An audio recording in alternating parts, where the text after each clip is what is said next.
妥協ができなくなった。一回やってその凄さを知ってしまうとそれ以下に落とせないです。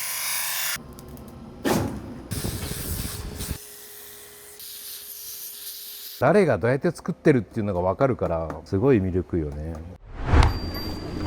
いらっしゃいませ。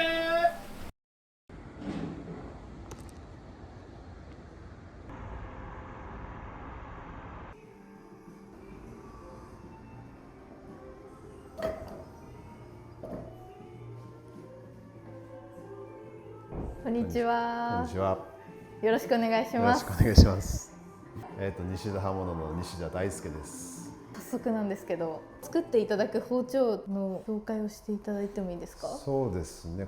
このタイプですかね。180、18センチの牛刀になります。この中だとどういった商品が人気になりますか？一番出るのがこのサイズ、この包丁のこのサイズが一番よく出る定番品ですね。このサイズは165ミリ。キャベツとか大きいやつはやっぱり1回でざっくりいきたいんで、これかこの180。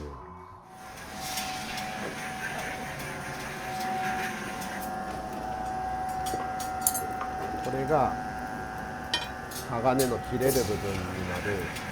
でこれを今から作りたい包丁のサイズに合わせて伸ばして切っていく。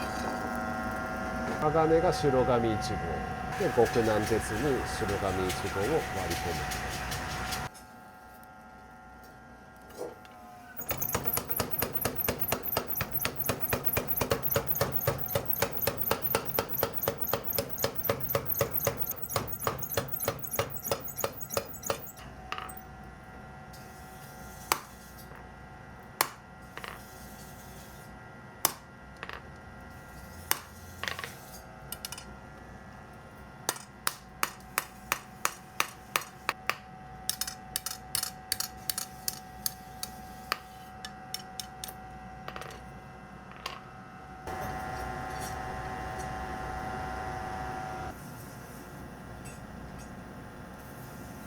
だいたいいつも何本ぐらい作られるんですか？鍛造自体は。その時によりますけど、だいたい7、8本。午前中鍛造して7、8本してて、午後からも鍛造して7、8本してて。ただ夏場はさすがにきつい。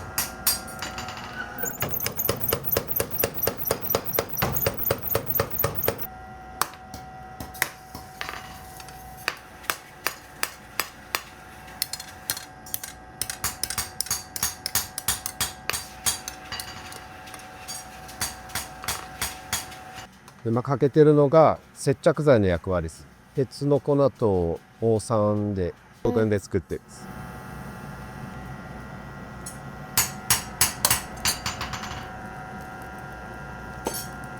割り込みっていう一番ちょっとこだわりというか。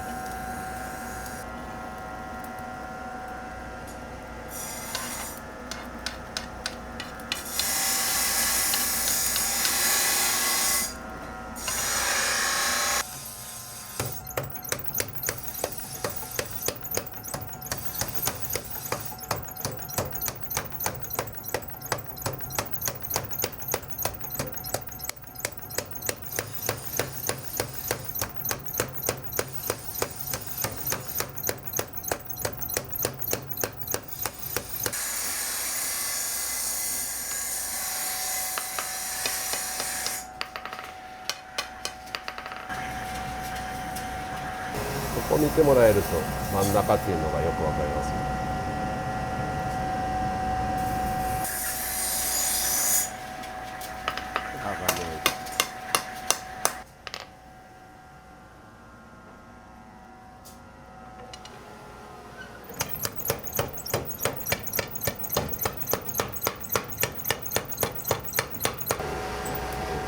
割り込みのポイントとしては、本当綺麗にこの真ん中に割るのがものすごい難しいです。真ん中に割らないとどっちかによると、最後包丁を研いだ時に片側から鋼がやたらしてて、片側からは少ししか出ないっていう。はいはい。ここが一番とりあえず肝臓の中じゃ難しいところですかね。そもそもできない人も多いし、割り込みができる人でももうそういう力剤っていうんですけど、それを使うことばっかり。なんであえてやってるんですか？親方から受け継いだこだわりなんで、これがなかったら多分味はやらないと思う。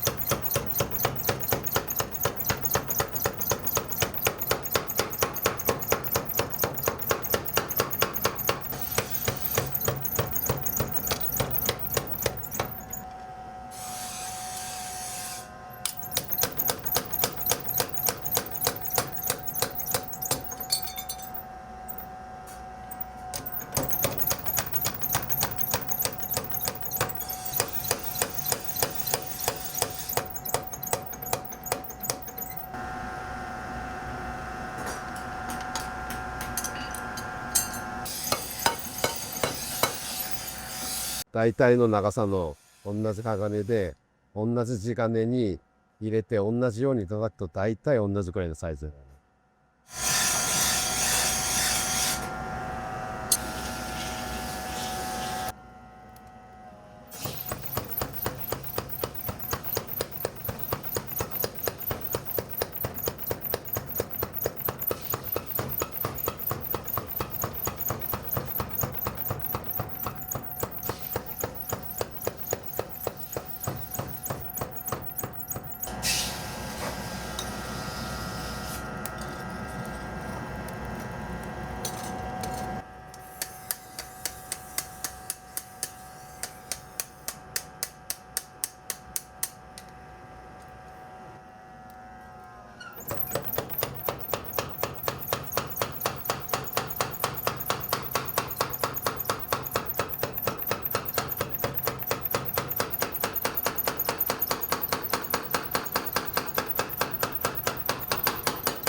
中顎が最初の方は長くまだ取ってるんで、これじゃ長すぎるんで、ちょうどいい長さにカットして整え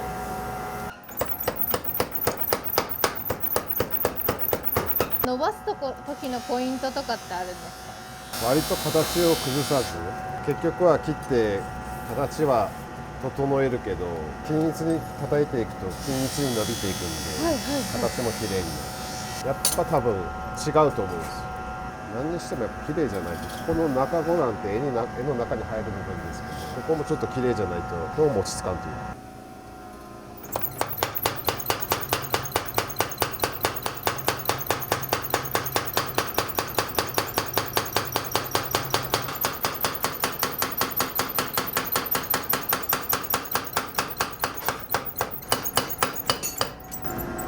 3回目はもう調整みたいな感じですね。爪がまだ厚いなとか、これが少しここがへこんでるとか、なんかちょっとこう波打ってるとか、そしたらここはいっぱい当たってるけど、ここは当たってないとか、こうへこんでるとか、そういうところを調整したりとか。なんで一回ここで皮膜を取るんですか？そのまんますると肌が汚くなっちゃう。結局皮膜が分厚い状態でのままここで叩くと、皮膜も一応鉄のあれなんで、この粉がこうかかった状態で叩けば表面ボコボコになる。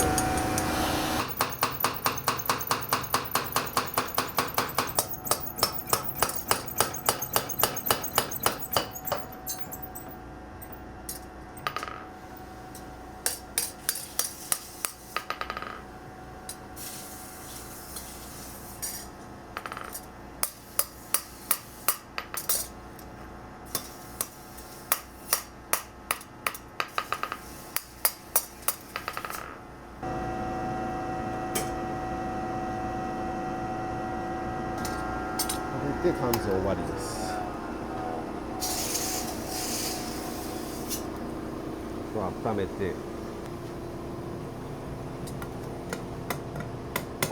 これが焼きなましっていうわらばいなんですけど、一回こう加熱してゆっくり冷やすことで焼きを完全に戻すっていうか柔らかい状態にする。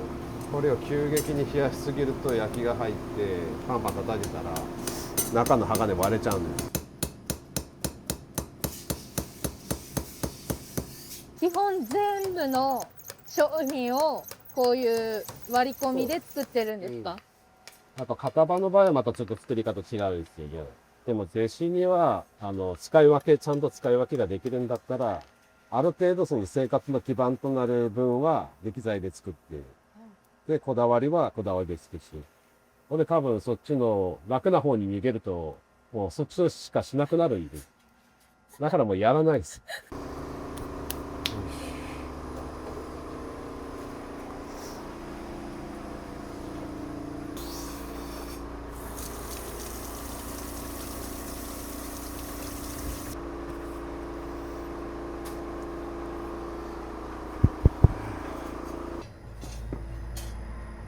前日の鍛造の分を翌日成形するような形でやってます。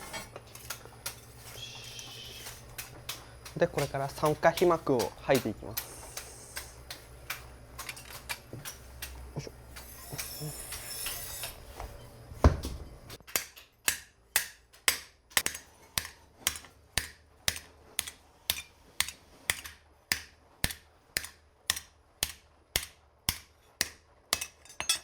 こっちが今剥いだやつで、こっちが剥ぐ前のやつですね。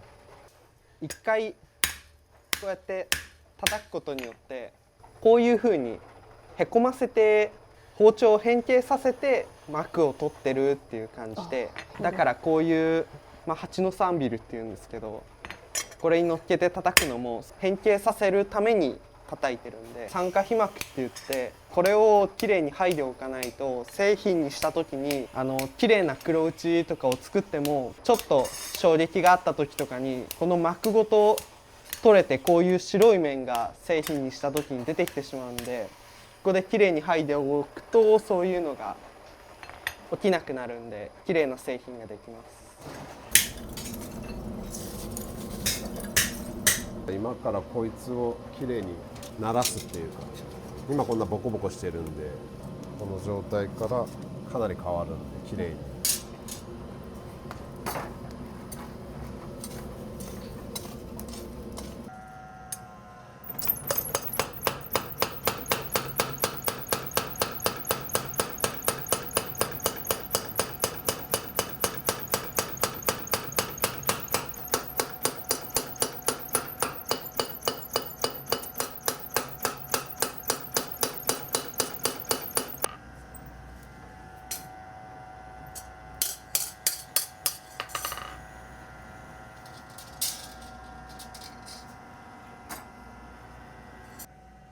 こんな感じで答えば変わります。こっちが叩いたやつで、こっちがまだのやツヤとかも結構出るじゃないですか。つ。ツヤ全然違いますね。ここから型を取ってその後切って削っていく感じになります。切っていきます。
これでもうこの段階でほぼ完成品と同じ形にグラインダーで削ってしまいますね。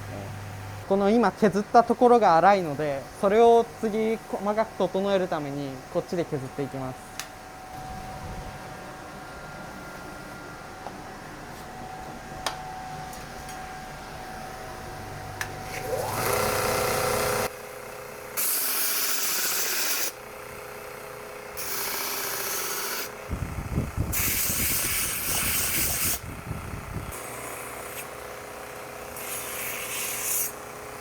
これでとりあえず断面とかをきれいに整えられたので、ここから焼き入れのために少し刃先を薄くしておきます。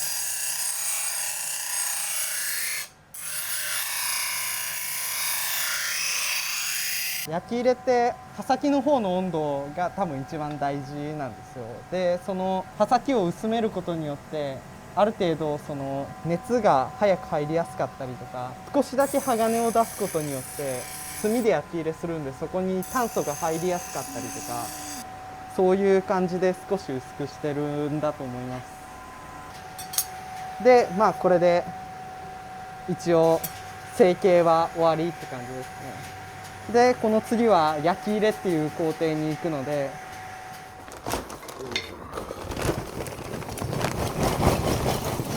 これは木炭ですね。こっちが木炭でこっちはコークス。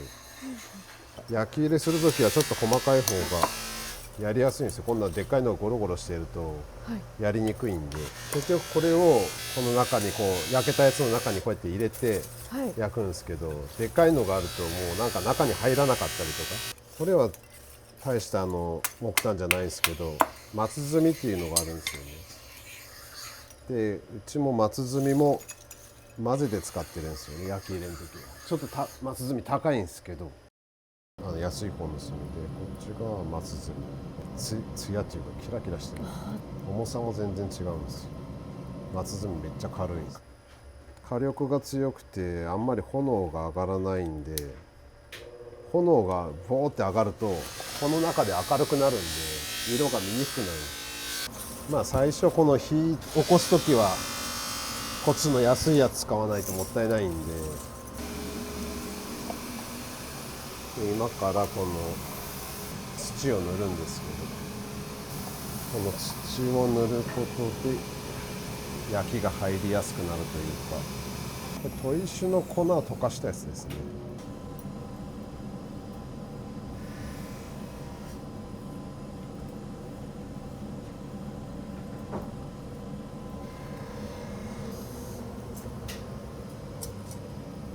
さっと乾かすんです。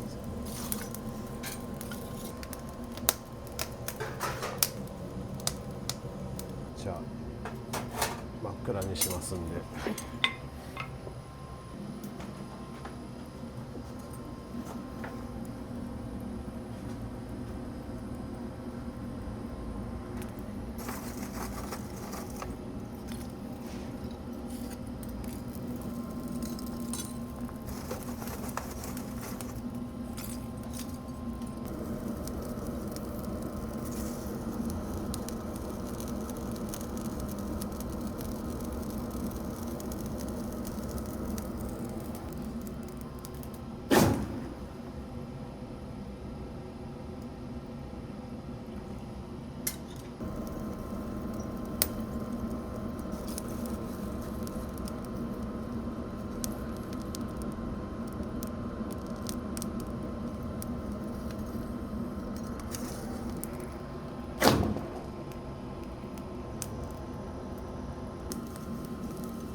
強く焼けてるところがやっぱ強く焼きが入るんで、それをムラなく焼くのが難しい。でそれを見るために全部真っ暗にする。真っ暗にすると赤いのがよく見えるんで、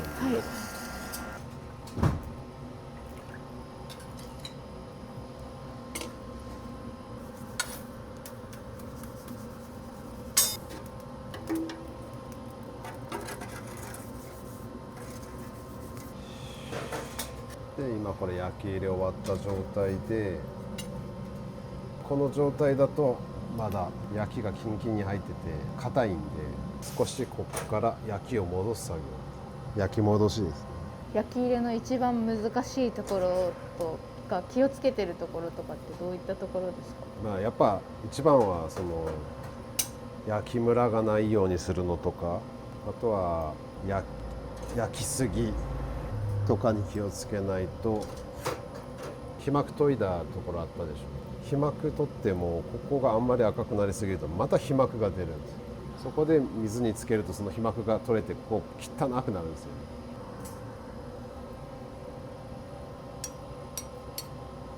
ね。焼き戻しの時はこうやってさっきみたいに水つけてその蒸発具合で見極めるというか。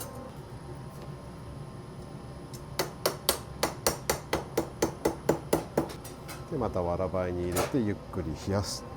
先の方がやっぱ焼きやすいんで、先が焼きの方も焼きもちょっと強めに入ってるんで、焼き戻しもちょっと強めでもちょうどいいかなって感じです。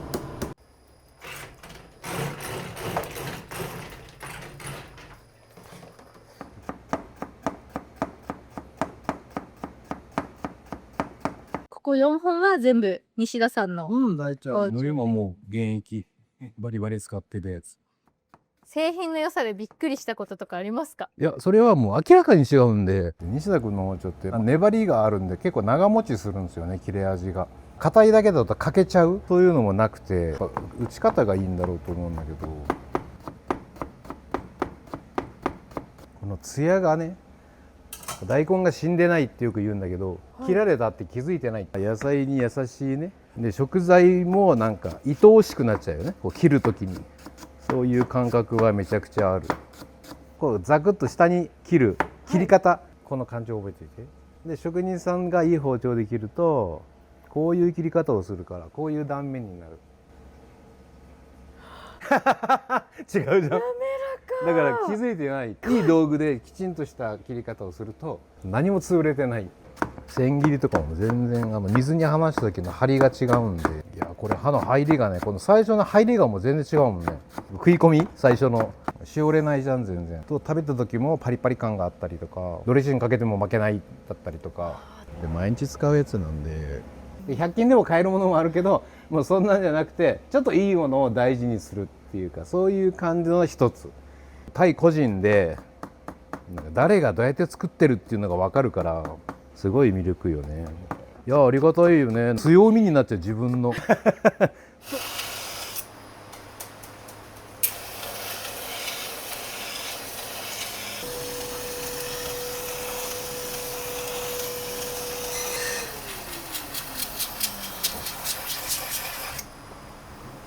これは今荒研ぎって言って、こうやって何も研いでない状態からある程度刃を出していく工程ですね。ちょっと見にくいんですけど、こう色の違いで鋼が出てるこっち側の面と反対側の面を左右均等に出していきたいんで、それをちょっとずつ調整しながら今出していく工程をやってます。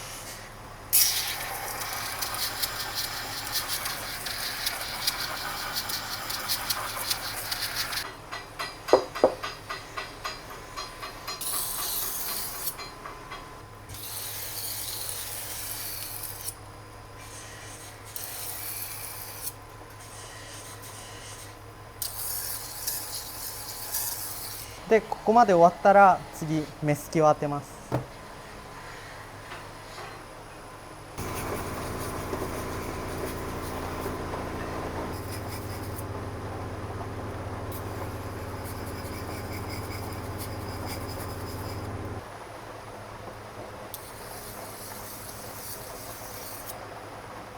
少し刃を立ててあげて、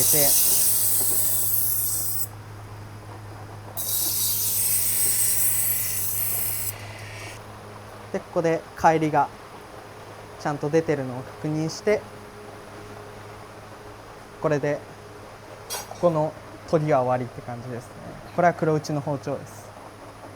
ここからこのヒラーっていうこっちの表面の方も磨いていって、磨きの包丁に仕上げていきます。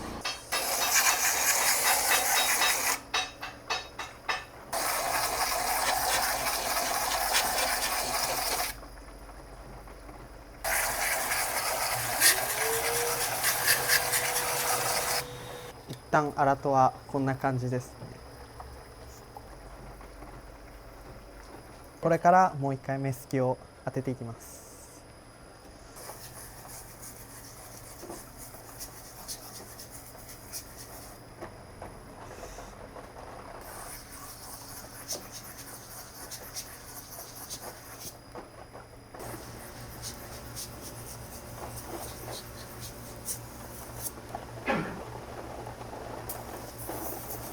次はバフを当てていこうと思います。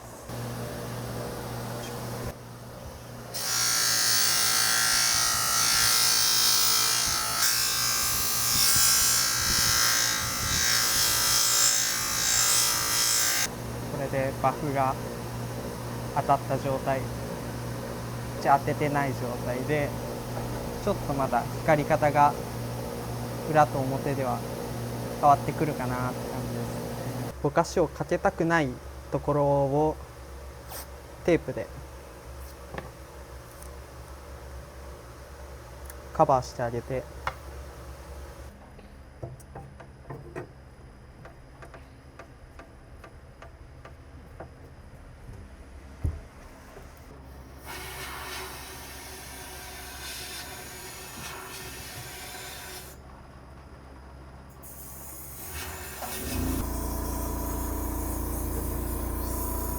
これでブラストが当たって鋼と地金の違いがくっきり出てきましたね。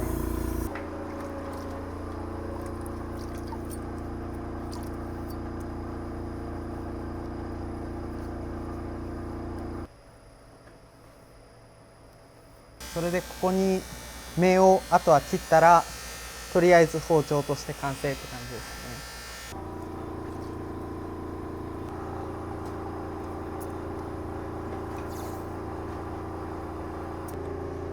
目を切っていきます。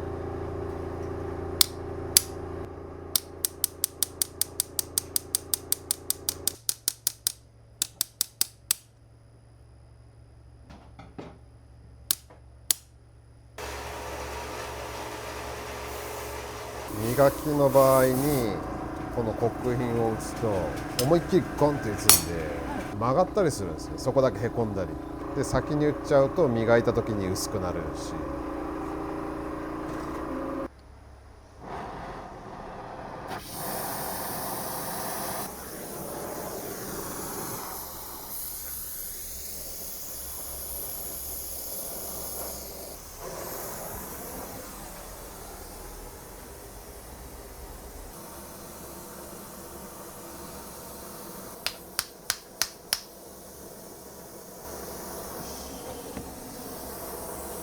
これでとりあえず1本完成です。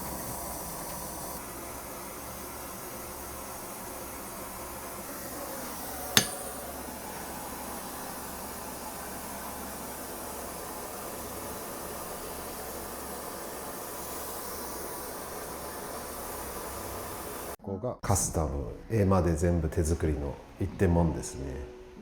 これはウォルナットバールって言って、まあこれは木材ですね。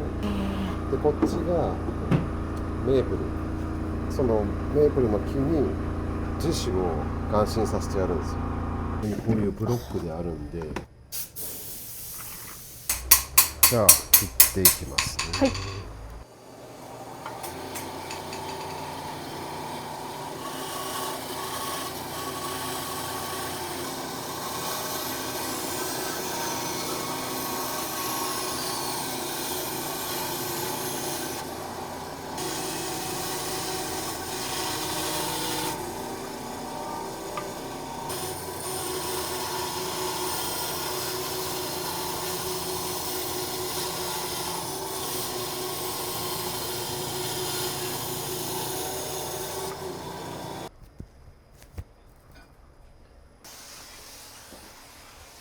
じゃあ今からそれちょっと軽く成形するんで、はい。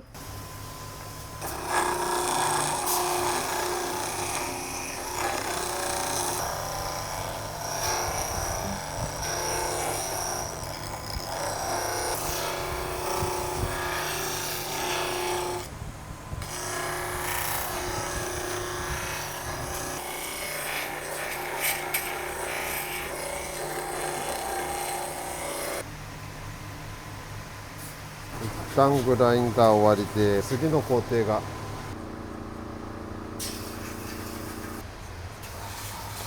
中心にラインを描くことで、後でこっち削るで、こっちの形ってここがちょっとへこんで膨らんでへこんで膨らんで、はい。その時にこの真ん中のラインがあると両方均等に削りやすいっていう。これうちの特注で作った自分ちのところのロゴマークのピンなんですけど、でこういうのをスライスして埋め込むんですよね、両側。そのピンの大きさに合わせてたドリルで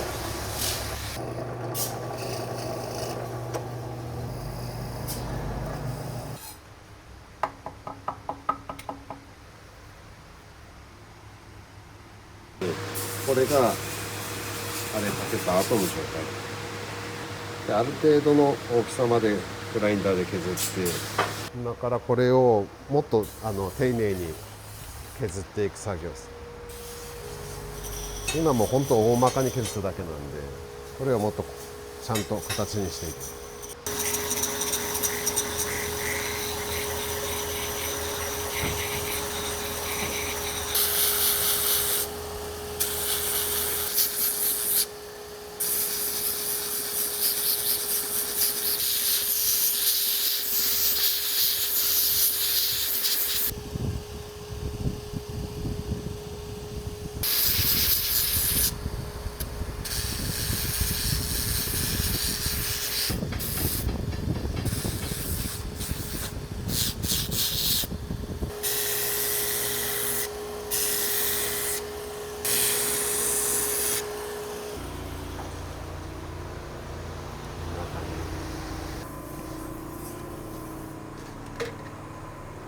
どこら辺が難しいですか？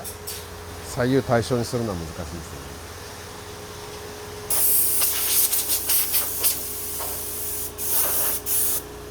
ね。でピンを入れます。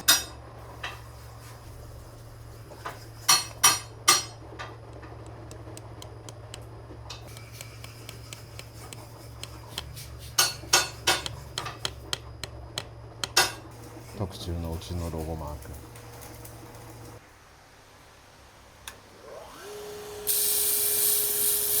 本来はこの出っ張りを取るだけ。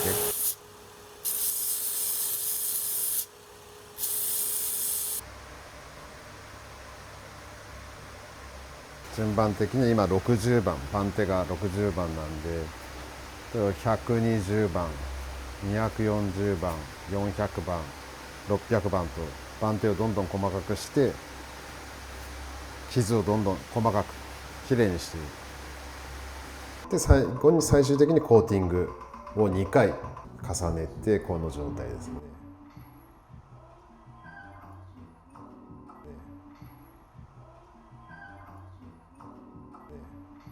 一個一個の工程で本当に丁寧だなっていうところがすごい印象的だったんですけど、仕上がり同じでも作ってる途中が汚いとまだ自分下手なんかなって思っちゃうんで、親方のを見てるんで、親方綺麗だったんですよ。その上で速い、まだ親方のスピードには